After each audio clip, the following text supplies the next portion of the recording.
ప్రతి కదలికలు చేరుస్తున్నారన్న అనుమానాలు అనేక సబ్ డివిజన్లో బీఆర్ఎస్ అనుకూల డిఎస్పీ ఉన్నతాధికారి నిర్లక్ష్యంతో తప్ప కాంగ్రెస్ నేతల ఆగ్రహం. సీఎం కు తెలియకుండా మేనేజ్ చేస్తున్నది ఎవరు? సీఎం సెక్యూరిటీ విభాగంలోనూ మాజీ సీఎం దగ్గర పనిచేసిన వారైనా పోలీస్ శాఖపై సీఎం సమీక్షిస్తేనే అనేక వాస్తవాలు వెలుగులోకి. రాష్ట్రంలో మార్పు వచ్చిన పోలీసుల్లో మార్పు రాని పరిస్థితులు అంటూ చూస్తున్నాం. సో ప్రతి విషయంలో కూడా నేను బరాబర్ చెప్తా ఉన్నాను, ప్రతి విషయంలో కూడా ఇంటెలిజెన్స్ వైఫల్యం చాలా స్పష్టంగా కనబడతా ఉంది. గతంలో 10 సంవత్సరాల్లో మాలాంటి వాళ్ళని ప్రశ్నించే గొంతుకలపైన మేము ఎక్కడికి వెళ్తున్నాం, ఏం చేస్తున్నాం, ఎవరిని కలుస్తున్నాం అనేటువంటి ప్రతి విషయం కూడా ఇంటెలిజెన్స్ మాలాంటి సామాన్య వ్యక్తులపైనే నిఘా పెట్టిన వాళ్ళు ఇప్పుడు అలాంటి మొత్తం తాబేదారులుగా కొంతమంది చేసుకున్నారు. ఈరోజు వాళ్ళ వల్లనే ఈరోజు ఇంటెలిజెన్స్ వైఫల్యం జరుగుతూ ఉంది. ఈరోజు దిలావర్ పూర్లో జరిగినటువంటి ఆ ఇతర ఫ్యాక్ట్ సంబంధించిన ఆందోళన కూడా ఇంటెలిజెన్స్ వైఫల్యంగా మనం చెప్పొచ్చు.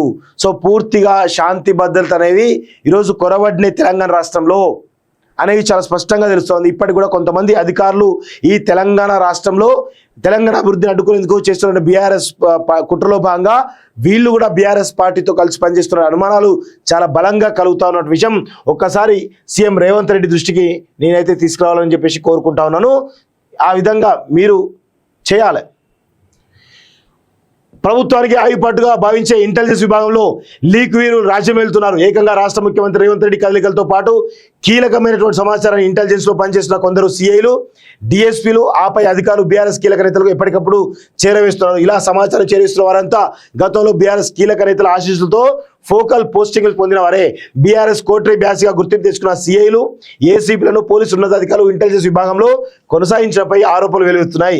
బీఆర్ఎస్ ఆశీస్సులతో గతంలో పోస్టింగ్లు పొందిన సిఐలు, ఏసీపీలు నేడు ఇంటెలిజెన్స్ విభాగంలో సిఐలుగా ఏకంగా సీఎం నివాసం ఉండే ప్రాంతంలో విధులు నిర్వర్తించడంపై అనేక అనుమానాలు వ్యక్తమవుతున్నాయి.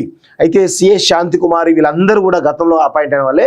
సో వీళ్ళందరూ పోతే కానీ అసలు కథ బయటపడే అవకాశం అయితే కనబడతలేదు. ప్రధానంగా జూబ్లీస్ నియోజకవర్గంలో బీఆర్ఎస్ ఎమ్మెల్యే ఆశీస్సులు పుష్కలంగా ఉన్న ఓ సిఐ ప్రస్తుతం సీఎం నివాసం ఉండే జూబ్లీస్ నియోజకవర్గం ఇంటెలిజెన్స్ అధికారిగా పనిచేయడమే ఇంటెలిజెన్స్ ఫెయిల్యూర్కు సాక్ష్యంగా నిలుస్తుంది. అంతేకాదు గత ప్రభుత్వంలో జూబ్లీస్ ఎమ్మెల్యే అండదండలతో జూబ్లీస్ ఏసీపీగా పనిచేసిన అధికారి సైతం ప్రస్తుతం సీఎం నివాసం ఉండే పరిధిలో పంజాగుట్ట ట్రాఫిక్ ఏసీపీగా విధులు నిర్వర్తిస్తున్నారంటే ఇంటెలిజెన్స్ విభాగం ఏ స్థాయిలో పనిచేస్తుందో అర్థం చేసుకోవచ్చు. ఇలాంటి ఉదాహరణలు రాష్ట్ర వ్యాప్తంగా ఉన్నాయి. వీటిపై ప్రభుత్వం ఫోకస్ చేయకుంటే ప్రతి సమాచారం బీఆర్ఎస్ కు తెలిసే అవకాశం ఉందని అభిప్రాయం వ్యక్తమవుతుంది. ఇలా సీఎం ఇంటి చుట్టూ బీఆర్ఎస్ ఇంటెలిజెన్స్ అట. ఇప్పటికైనా కానీ సీఎం గారు ఒకసారి సమీక్షించుకుంటే బాగుంటుంది. మీకే తెలుస్తుంది. ఫోకల్ పోస్టింగ్లో బీఆర్ఎస్ అనుకూల డిఎస్పీలు ఫోకల్ పోస్టింగ్లు అంటే చూడండి.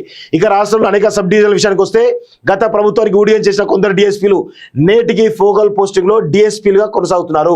ఇంటెలిజెన్స్ అధికారుల వైఫల్యం కారణంగా గతంలో బీఆర్ఎస్కు అనుకూలంగా వివరించిన వారిని గుర్తించకుండానే పోస్టింగ్లు ఇవ్వడంతో తమను ఎవరు అడ్డుకుంటారులే అన్నట్టుగా డ్యూటీలు నిర్వహిస్తున్నారు. ప్రస్తుత ఎమ్మెల్యేలకు అందరి ముందే సల్యూట్ కొడుతున్నప్పటికీ తెరచాటుగా మాత్రం రోజుకు బీఆర్ఎస్ నేతలకు 2-3 సార్లు సైలెంట్ కొడుతున్న వింటుగా విమర్శలు ఉన్నాయి. గత ప్రభుత్వంలో వనస్థలిపురం ఏసీపీగా పనిచేసిన డిఎస్పీ ఆ తర్వాత పటాన్ చెరువుతో పాటు ప్రస్తుతం బీఆర్ఎస్ అండతో గజ్వేల్ డిఎస్పీగా పనిచేస్తున్నారు. ఈ అధికారికి బీఆర్ఎస్ నేతల అండదండలు పుష్కలంగా ఉన్నాయి అంటూ చూస్తా ఉన్నాం. సీఎం ఇంటి చుట్టూ బీఆర్ఎస్ ఇంటెలిజెన్స్ అట. అర్థమైంది కదా. సీఎం సమీక్షిస్తున్న వాస్తవాలు వెలుగులోకి. సో ఇప్పటికైనా కానీ సీఎం గారు అర్థం చేసుకోవాలి, ఈ రాష్ట్రంలో ఇంటెలిజెన్స్ వైఫల్యం చాలా స్పష్టంగా కనబడతా ఉంది. ఎక్కడ ఆందోళన జరిగినా అది తారాస్థాయికి చేరుతా ఉన్నాయి. ఎందుకు కారణం అంటే అది ఇంటెలిజెన్స్ వైఫల్యంగా మనం చెప్తా ఉన్నాం. సో శాంతి భద్రత వైఫల్యం కూడా చాలా స్పష్టంగా కొరబడుతున్నటువంటి సంఘటనలు మనకు కనబడుతున్నాయి. సో డీజీపీ గారు మరి ఏం చేస్తున్నారో మరి వారికే తెలియాల్సిన అవసరం అయితే వారు కూడా మరి వారి వైఫల్యం కూడా ఉంటుంది. ఎందుకంటే ఇంటెలిజెన్స్ వైఫల్యం ఏంటంటే అది ఖచ్చితంగా డీజీపీ వైఫల్యంగా మనమైతే చెప్పొచ్చు. ప్రతి కదలికలు చేరుస్తున్నారన్న అనుమానాలు అనేక సబ్ డివిజన్లో బీఆర్ఎస్ అనుకూల డిఎస్పీ ఉన్నతాధికారి నిర్లక్ష్యంతో తప్ప కాంగ్రెస్ నేతల ఆగ్రహం. సీఎం కు తెలియకుండా మేనేజ్ చేస్తున్నది ఎవరు? సీఎం సెక్యూరిటీ విభాగంలోనూ మాజీ సీఎం దగ్గర పనిచేసిన వారైనా పోలీస్ శాఖపై సీఎం సమీక్షిస్తేనే అనేక వాస్తవాలు వెలుగులోకి. రాష్ట్రంలో మార్పు వచ్చిన పోలీసుల్లో మార్పు రాని పరిస్థితులు అంటూ చూస్తున్నాం. సో ప్రతి విషయంలో కూడా నేను బరాబర్ చెప్తా ఉన్నాను, ప్రతి విషయంలో కూడా ఇంటెలిజెన్స్ వైఫల్యం చాలా స్పష్టంగా కనబడతా ఉంది. గతంలో 10 సంవత్సరాల్లో మాలాంటి వాళ్ళని ప్రశ్నించే గొంతుకలపైన మేము ఎక్కడికి వెళ్తున్నాం, ఏం చేస్తున్నాం, ఎవరిని కలుస్తున్నాం అనేటువంటి ప్రతి విషయం కూడా ఇంటెలిజెన్స్ మాలాంటి సామాన్య వ్యక్తులపైనే నిఘా పెట్టిన వాళ్ళు ఇప్పుడు అలాంటి మొత్తం తాబేదారులుగా కొంతమంది చేసుకున్నారు. ఈరోజు వాళ్ళ వల్లనే ఈరోజు ఇంటెలిజెన్స్ వైఫల్యం జరుగుతూ ఉంది. ఈరోజు దిలావర్ పూర్లో జరిగినటువంటి ఆ ఇతర ఫ్యాక్ట్ సంబంధించిన ఆందోళన కూడా ఇంటెలిజెన్స్ వైఫల్యంగా మనం చెప్పొచ్చు. సో పూర్తిగా శాంతి భద్రత అనేవి ఈరోజు కొరవడిన తెలంగాణ రాష్ట్రంలో అనేవి చాలా స్పష్టంగా తెలుస్తోంది. ఇప్పటికి కూడా కొంతమంది అధికారులు ఈ తెలంగాణ రాష్ట్రంలో తెలంగాణ అభివృద్ధిని అడ్డుకునేందుకు చేస్తున్న బీఆర్ఎస్ కుట్రలో భాగంగా వీళ్ళు కూడా బీఆర్ఎస్ పార్టీతో కలిసి పనిచేస్తున్న అనుమానాలు చాలా బలంగా కలుగుతా ఉన్న విషయం ఒక్కసారి సీఎం రేవంత్ రెడ్డి దృష్టికి నేనైతే తీసుకురావాలని చెప్పేసి కోరుకుంటా ఉన్నాను. ఆ విధంగా మీరు చేయాలి.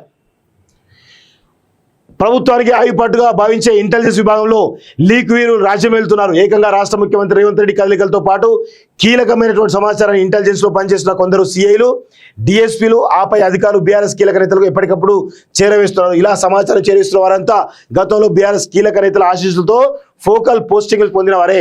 బీఆర్ఎస్ కోటరీ బ్యాచ్గా గుర్తింపు తెచ్చుకున్న సిఐలు, ఏసీపీలను పోలీసు ఉన్నతాధికారులు ఇంటెలిజెన్స్ విభాగంలో కొనసాగించడంపై ఆరోపణలు వెలువెత్తున్నాయి. బీఆర్ఎస్ ఆశీస్సులతో గతంలో పోస్టింగ్లు పొందిన సిఐలు, ఏసీపీలు నేడు ఇంటెలిజెన్స్ విభాగంలో సిఐలుగా ఏకంగా సీఎం నివాసం ఉండే ప్రాంతంలో విధులు నిర్వర్తించడంపై అనేక అనుమానాలు వ్యక్తమవుతున్నాయి. అయితే సిఐ శాంతి కుమారి వీళ్ళందరూ కూడా గతంలో అపాయింట్ అయిన వాళ్ళే. సో వీళ్ళందరూ పోతే కానీ అసలు కథ బయటపడే అవకాశం అయితే కనబడుతుంది.